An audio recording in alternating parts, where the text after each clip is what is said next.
Content ক্রিয়েটরদের আয় করার ক্ষেত্রে বেশ কিছু কড়াকড়ি যেমন নতুন করে যুক্ত করেছে ইউটিউব কর্তৃপক্ষ, তেমনি আয় বাড়ানোর জন্য নতুন কিছু ফিচারও যুক্ত করেছে তারা। এমনই এক ফিচার সুপার চ্যাট। অনেকে হয়তো এটির নামটিও শোনেননি। চ্যাটের মাধ্যমে বা প্রশ্নের বিনিময়ে আয়ের নতুন একটি মাধ্যম এটি। স্বাভাবিকভাবে কোনো লাইভে দর্শকরা কমেন্ট করেন, সেগুলো লাইভে আসা ব্যক্তির নজরে আসতে পারে, আবার নাও আসতে পারে। কিন্তু সুপার চ্যাটের মাধ্যমে অর্থের বিনিময়ে কমেন্ট করলে সেটি অন্যদের কমেন্ট থেকে সম্পূর্ণ আলাদা দেখাবে।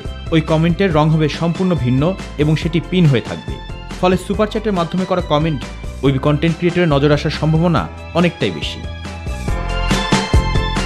2017 সালের শুরুর দিকে পরীক্ষামূলকভাবে এটির কার্যক্রম শুরু হওয়ার পর বিশ্বের অনেক দেশে ফিচারটি চালু থাকলেও বাংলাদেশে এখনও চালু হয়নি। অবশ্য পাশের দেশ ভারতে এটি চালু হয়েছে অনেক দিন আগেই। ইতিমধ্যে বিশ্বের বিভিন্ন দেশ অর্থ উপার্জনের মাধ্যম হিসেবে এটি বেশ জনপ্রিয়তা লাভ করেছে। যাদের বয়স 18 বছরের উপরে তারাই ইউটিউবের এই ফিচারটি ব্যবহার করতে পারেন। দর্শক হিসেবে এই ফিচার ব্যবহার করতে প্রয়োজন হবে credit card. Age restricted, private ও মেড ফর কিডস আইটেমের ক্ষেত্রে এই ফিচারটি কার্যকর হবে না।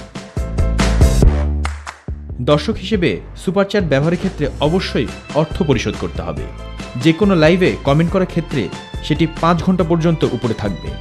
কমেন্ট কতক্ষণ পিন থাকবে তা নির্ভর করবে প্রদেয় অর্থের উপর। দর্শকরা টাকার বিনিময়ে ইউটিউবে লাইভ কমেন্ট করলে সেই টাকা কে পাবেন তা নিয়ে ধোঁয়াশার সৃষ্টি হতেই পারে। এই ক্ষেত্রে ইউটিউব কর্তৃপক্ষ পরিষ্কারভাবে বলে দিয়েছে, সুপার চ্যাটের বেশিরভাগ অর্থ কন্টেন্ট ক্রিয়েটরই পাবেন। অবশ্য সুপার চ্যাট থেকে কিছু অর্থ ইউটিউব কর্তৃপক্ষ নিয়েই থাকে।